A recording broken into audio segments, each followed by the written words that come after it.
Graças e paz, amados irmãos, convido-os a abrirem suas Bíblias juntamente comigo no Evangelho de Jesus Cristo, segundo Lucas, capítulo 22, do verso 54 ao 62. Evangelho de Lucas, capítulo 22, do 54 ao 62.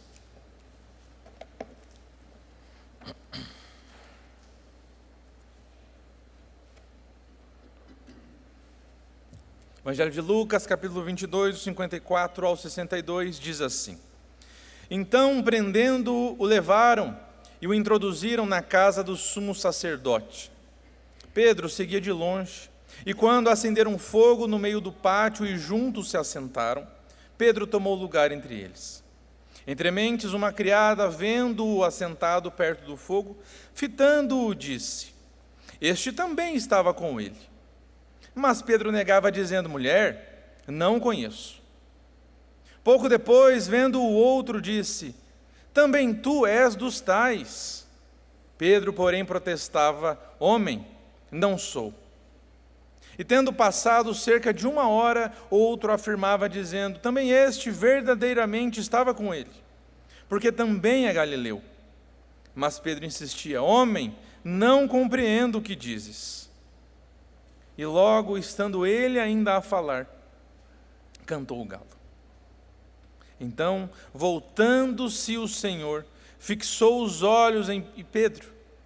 E Pedro se lembrou da palavra do Senhor, como lhe dissera: Hoje, 3 vezes me negarás, antes de cantar o galo. Então Pedro, saindo dali, chorou amargamente. Vamos orar mais uma vez. Senhor nosso Deus, nosso Pai, aqui está a Tua palavra e pedimos-te, Pai, que o Senhor fale conosco através dela, abra os nossos ouvidos e prepare os nossos corações, para que saiamos daqui, Pai, diferente de como entramos hoje. Em nome de Jesus. Amém. Meus irmãos, existem distâncias, existe uma espécie de distância que não dá para ser medida em quilômetros, assim como não dá para ser medida em metros também. É uma distância que vai crescendo devagar, quase sem que a gente perceba, entre um coração que ainda acredita e a vida que foi aos poucos encontrando outros lugares, outros fogos para se aquecer. Pedro conheceu de perto essa distância. E se nós formos honestos, a maioria de nós também conhece esse caminho e conhece melhor até mesmo do que a gente gostaria de admitir. A mensagem desta noite se chama O Olhar que nos Encontrou. Porque o que nós podemos ler, perceber aqui em Lucas 22, não é a história de um traidor frio, de um traidor calculista, de um amigo falso, mas é a história de um homem sincero, apaixonado, corajoso, mas que foi descendo degrau após degrau, até o lugar mais sombrio da vida. E lá encontrou um olhar que negação nenhuma poderia apagar. Vamos então acompanhar Pedro por esse caminho, porque, meus irmãos, é muito possível que esse caminho que Pedro percorreu nesta noite seja o caminho de alguns aqui. Volte seus olhos para o fim do versículo 54. Pedro seguia de longe. 4 palavrinhas que nos levam ao nosso primeiro ponto da mensagem de hoje: a distância que se parece segura.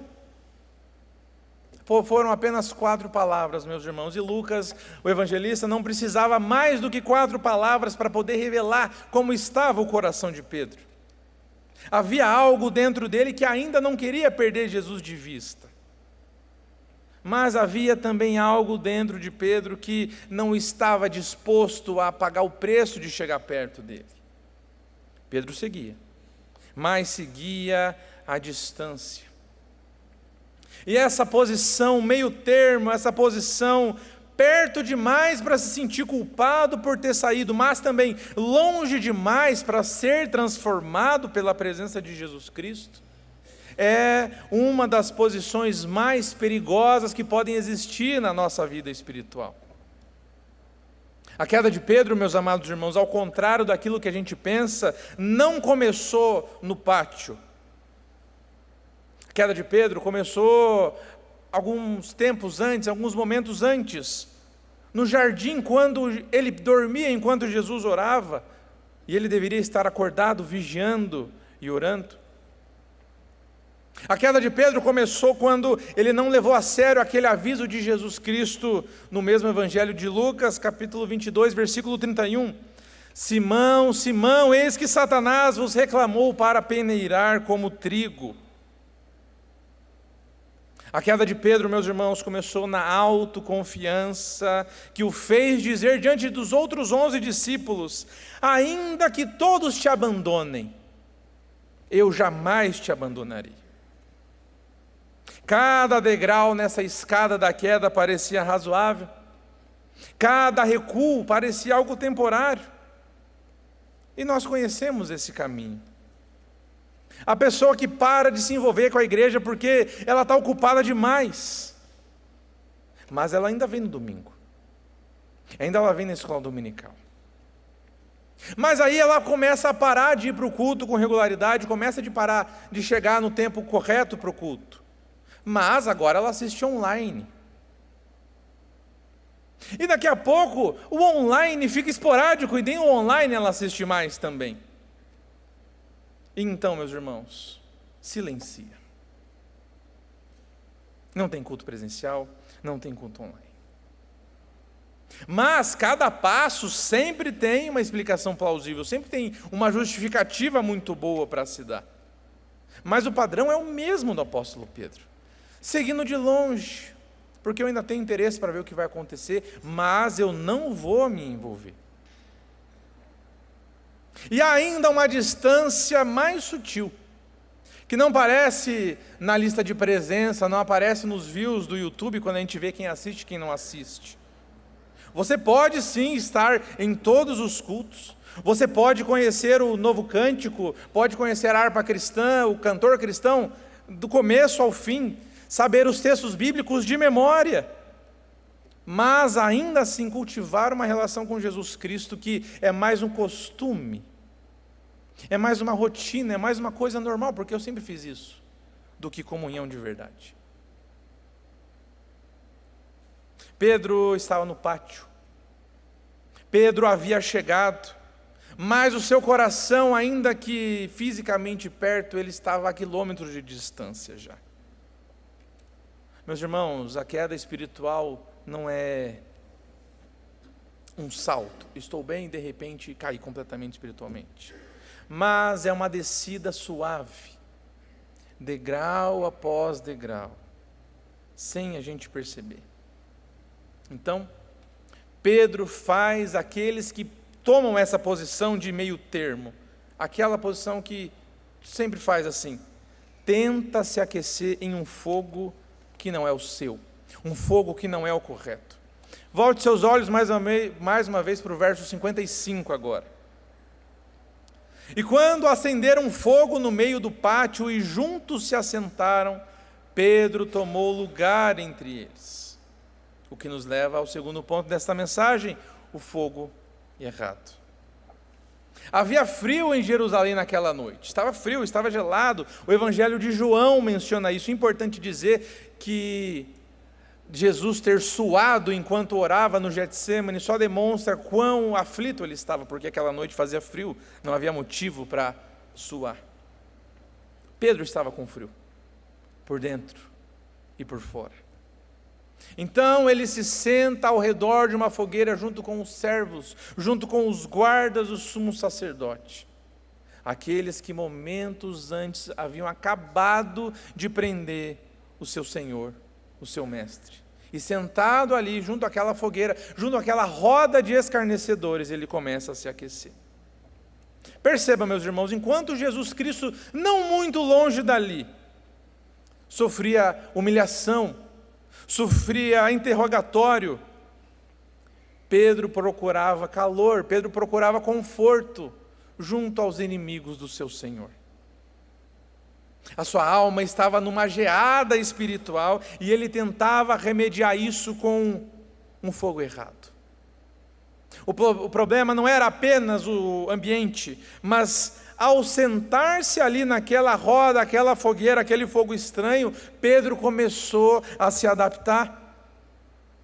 Ao fazer isso, ao se sentar ali, Pedro colocou uma máscara, tornou-se um discípulo disfarçado. E meus irmãos, toda máscara que a gente coloca e usa por tempo demais, começa a aparecer o nosso próprio rosto. E nós reconhecemos esse padrão.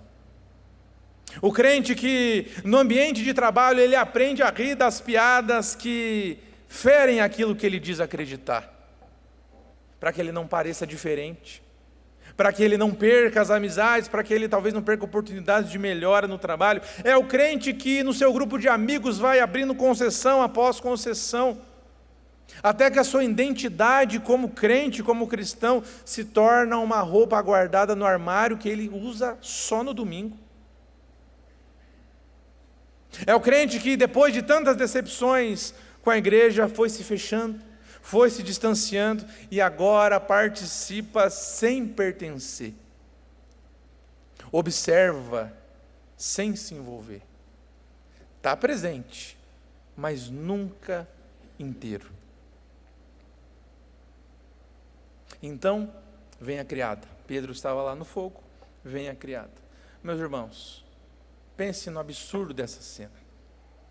Poucas horas antes, Pedro havia desembainhado a sua espada contra a guarda do templo. Num ato de coragem quase suicida, porque o normal seria ele ter sido morto depois daquele ataque contra os guardas. Arrancou até mesmo a orelha do Malco, não é verdade? Do servo do sacerdote. Agora, diante de uma jovem criada, alguém que não tinha nenhuma autoridade para fazer algo mal para Pedro, ele desmorona. Ela diz assim no verso 56, este também estava com ele. Ao que Pedro responde no verso 57, mulher, não conheço. A primeira negação é quase uma negação casual. É aquele tipo de concessão que parece que no momento não tem muito problema, não dá nada. Mas veja, meus irmãos, Pedro não estava negando um amigo. Pedro não estava dizendo que um amigo, ele não conhecia um amigo.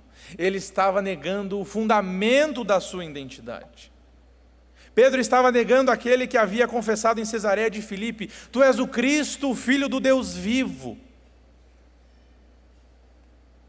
Era isso que Pedro estava negando. Mulher, não conheço. A segunda negação veio então com mais força, veio então com mais ênfase.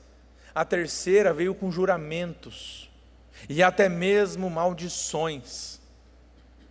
O Evangelho de Lucas não diz isso, mas o Evangelho de Mateus registra que Pedro utilizou uma palavra relacionada à maldição, que a gente conhece muito bem, anátema. E isso significava que Pedro estava invocando o nome de Deus para testemunhar a própria mentira. É como se ele dissesse assim: por Deus, que está no céu, eu não conheço esse homem. É isso que Pedro fez aqui.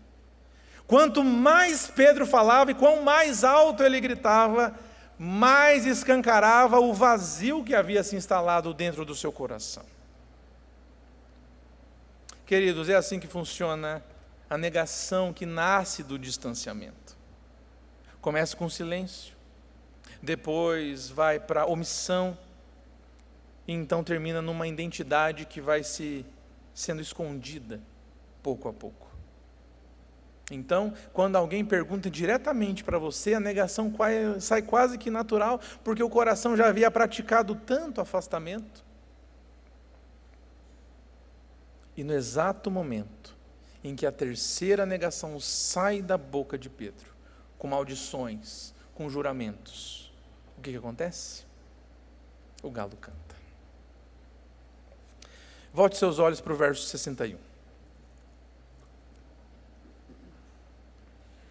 Então, voltando-se o Senhor, fixou os olhos em Pedro, que nos leva ao ponto 3 desta mensagem. O olhar que nenhuma negação apaga. A negação de Pedro está nos 4 evangelhos, mas esse olhar de Jesus só está em Lucas. No instante em que o galo cantou, enquanto as últimas palavras da terceira negação ainda ecoavam naquele pátio, Jesus se virou. Ele estava sendo conduzido de um julgamento para outro, açoitado, preso, humilhado, machucado, e no meio disso tudo, ele encontrou os olhos de Pedro. Não há registro que Jesus disse uma palavra sequer, mas sejamos sinceros, meus irmãos, era necessário falar alguma palavra? Aquele olhar entregou tudo, aquele olhar carregava tudo. Pedro ergueu seus olhos depois de ter invocado juramentos, depois de ter invocado maldições, para negar o seu Senhor, e viu o Mestre machucado, amarrado, olhando para dentro da sua alma. E certamente ele se lembrou daquilo que Jesus havia dito momentos antes: antes que o galo cante, tu me negarás 3 vezes. A profecia se cumprira exatamente como Jesus havia dito. Mas, queridos, ainda que nós falemos muito nessa cena de Pedro negar 3 vezes, o galo cantar, aqui há uma virada teológica que o texto exige que a gente enxergue. Porque o canto do galo não foi apenas o cumprimento de uma predição, o cumprimento de uma profecia, mas foi a mensagem da graça embrulhada no momento de vergonha. Como assim? Porque, meus irmãos, se Jesus havia dito o que aconteceria, havia predito o que aconteceria, isso significava que ele sabia desde o início. Sabia o que ia acontecer. Sabia desde o momento em que chamou Pedro à beira do lago. Sabia quando Pedro confessou sobre ele em Cesareia de Filipe. Sabia até mesmo quando Pedro prometeu morrer com ele, se assim fosse possível e fosse necessário. E mesmo assim, antes disso tudo, antes de qualquer coisa, Jesus já havia dito assim, em Lucas 22, 32. Eu, porém, roguei por ti, para que a tua fé não desfaleça. Tu, pois, quando te converteres, fortalece os teus irmãos. Meus irmãos, a restauração de Pedro não foi um plano de contingência para Jesus resolver uma coisa que ele não tinha previsto, mas era o plano original desde sempre. O olhar de Jesus para Pedro no pátio não foi um olhar de assim, ó, eu avisei.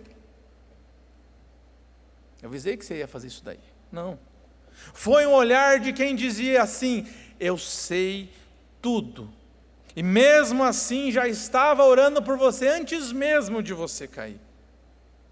Foi esse olhar de Jesus Cristo que desfez o Pedro construído sobre alta confiança e começou a construir um Pedro que seria formado de novo, mas agora pela graça. Meus irmãos, há momentos na vida em que Deus nos permite ouvir o canto do galo.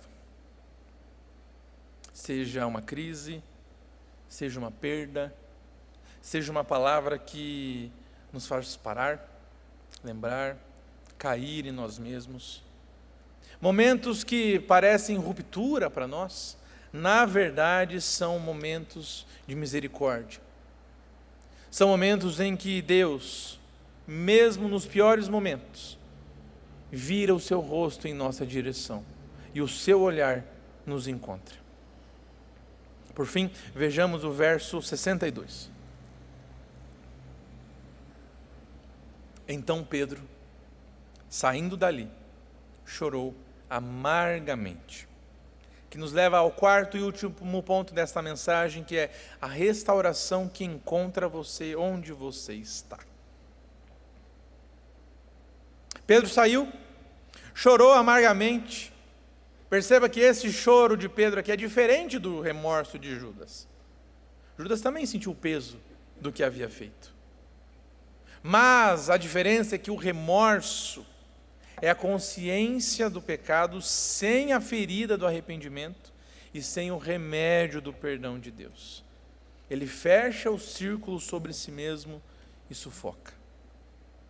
O arrependimento, pelo contrário, não fecha um círculo e sufoca, mas ele abre uma janela. O arrependimento não nega a gravidade do erro, mas leva aquele que pecou, aquele que errou, a alguém que pode carregar. Essas lágrimas do apóstolo Pedro são as lágrimas do Salmo 51, quando o salmista diz assim: coração compungido e contrito não o desprezarás, ó Deus. Não foi o choro de quem acha que tudo acabou, que não tem mais jeito. Foi o choro de quem sabe que errou demais, mas ao mesmo tempo encontrou naquele olhar algo que ele não sabia nomear o que era, mas não o deixava desistir. Mas como que você sabe disso? Por conta de João 21. Jesus saiu do julgamento, foi morto, não é? Ficou 3 dias na sepultura, ressuscitou no 3º dia, e então foi ao mar da Galileia. João 21 conta essa história. Pedro havia voltado para pescar, a vida que ele conhecia antes de tudo. Era a função dele, era a profissão dele, era o que ele sabia fazer. Carregando a vergonha no seu coração, sem saber o que fazer com esse peso, sem saber o que fazer com essa vergonha, com essa dor. E Jesus estava lá, à beira do lago, de novo. Agora, fazendo um café da manhã. Quando João avista Jesus cerca de 90 metros da praia e disse assim: é o Senhor que está lá. Pedro se desembaraça de tudo o que ele estava fazendo, se joga na água e nada até Jesus. Depois de tudo, dos juramentos, das maldições, da negação, aquele olhar, meus irmãos, tinha plantado no coração de Pedro a certeza de que era seguro ir até Jesus. Pedro se encontra com Jesus, então, à beira do lago, ao lado da fogueira. Não foi onde ele havia negado o Senhor? Deus ia usar a fogueira para restaurar Pedro.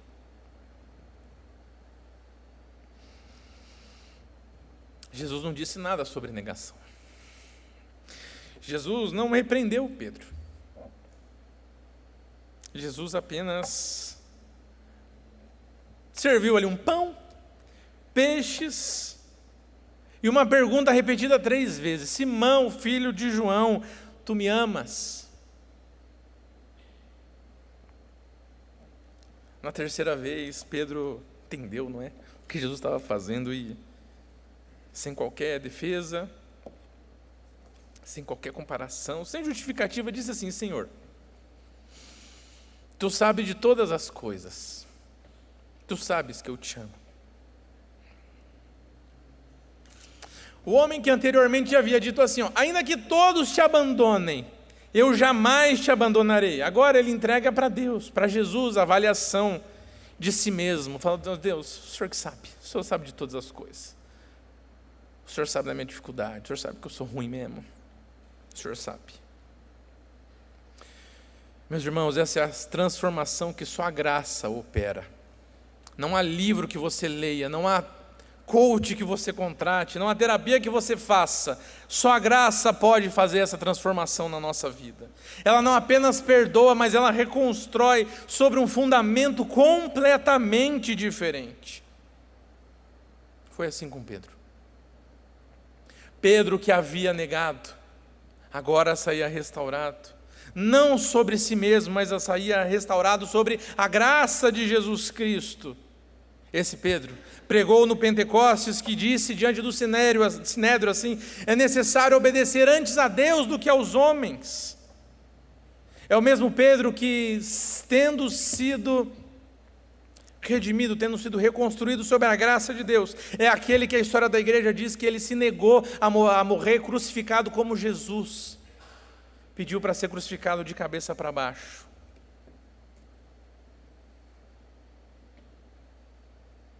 Porque ele se recusava a negar Jesus de novo. A restauração, meus irmãos, não foi apenas perdão de Pedro, foi a transformação de Pedro. Queridos, concluindo a nossa mensagem, esse texto é interessante demais, é belo demais, porque ele não deixa ninguém em paz. Ele não alivia para nenhum de nós, porque todos nós conhecemos a versão de um pátio desse. A autoconfiança que não levou a sério um aviso. A aproximação pela metade de Deus que parecia o suficiente. O ambiente que a gente estava, que foi nos moldando pouco a pouco. Então, um dia, uma negação que sai sem quase a gente perceber, porque o nosso coração havia praticado tanto distanciamento. Se alguém que olha para a comunidade de fé, olha para a igreja de Cristo e se pergunta se há lugar para alguém como eu, a história de Pedro é a resposta. Se alguém hoje aqui olha para essa mesa e fala, será que eu devo tomar dessa mesa? Tomar do pão, tomar do cálice? Essa é a resposta de Deus, porque Cristo não veio para aqueles que se acham prontos. Cristo não ofereceu a ceia para quem era perfeito. Jesus havia oferecido a ceia, inclusive, para o Pedro, que daqui a pouquinho teria o negado. Para Judas, que teria o negado, o traído. Para os outros 10 que haviam fugido. Jesus veio para aqueles que negaram. Jesus veio para aqueles que fugiram. Jesus veio para aqueles que se aquecem nas fogueiras erradas e choram amargamente. Mas esse texto também não alivia para nós que conhecemos Cristo há décadas e construímos anos de história com a igreja, seja essa ou seja com outras igrejas. Sabemos os textos da Bíblia de cor, sabemos os hinos. A palavra de Jesus Cristo no Evangelho de João, no capítulo 21, não era simplesmente para um homem qualquer específico que ele tinha acabado de conhecer, mas era a mensagem para qualquer coração, em qualquer momento, que funda a sua vida cristã, que funda o discipulado em si mesmo, ao invés de fundar sobre a graça de Deus. O Pedro que foi perguntado, tu me amas? Ele não ouviu essa pergunta depois de uma vida de indiferença, mas ele ouviu essa pergunta depois de 3 anos seguindo a Jesus apaixonadamente, todo dia com Jesus Cristo. Meus irmãos, até a vida cristã, até o discipulado mais intenso, quando é fundado na própria força, na própria capacidade, precisa ser reconstruído. O galo vai cantar. Para alguns, o galo já até cantou. Uma crise, uma perda, uma palavra que chegou no momento certo e errado ao mesmo tempo. E de repente, tudo aquilo que estava enterrado ficou visível. De novo, meus irmãos, esses momentos não são ruptura, são misericórdia. Esses momentos são o Senhor que, mesmo açoitado, mesmo preso, mesmo a caminho da cruz, encontra tempo para virar o rosto em sua direção, e o seu olhar encontra o seu.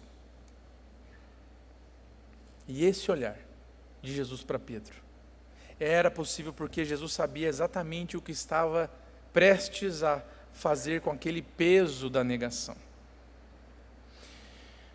Jesus não virou o rosto para Pedro apesar da negação, apesar da cruz. Ele olhou para Pedro justamente por conta do que é que a cruz significava.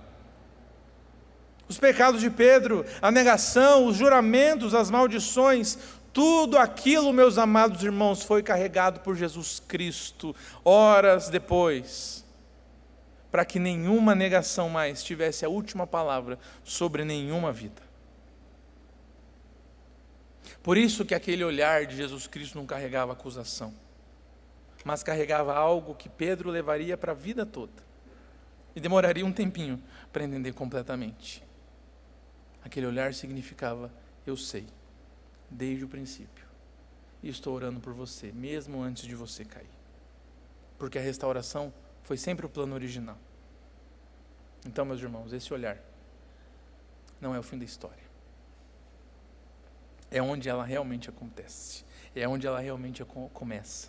E se o olhar de Jesus te encontrou, saiba que isso é esperança de restauração. Então venha nadando até Jesus, porque Ele está com o pão e peixe assando na fogueira esperando você. Amém.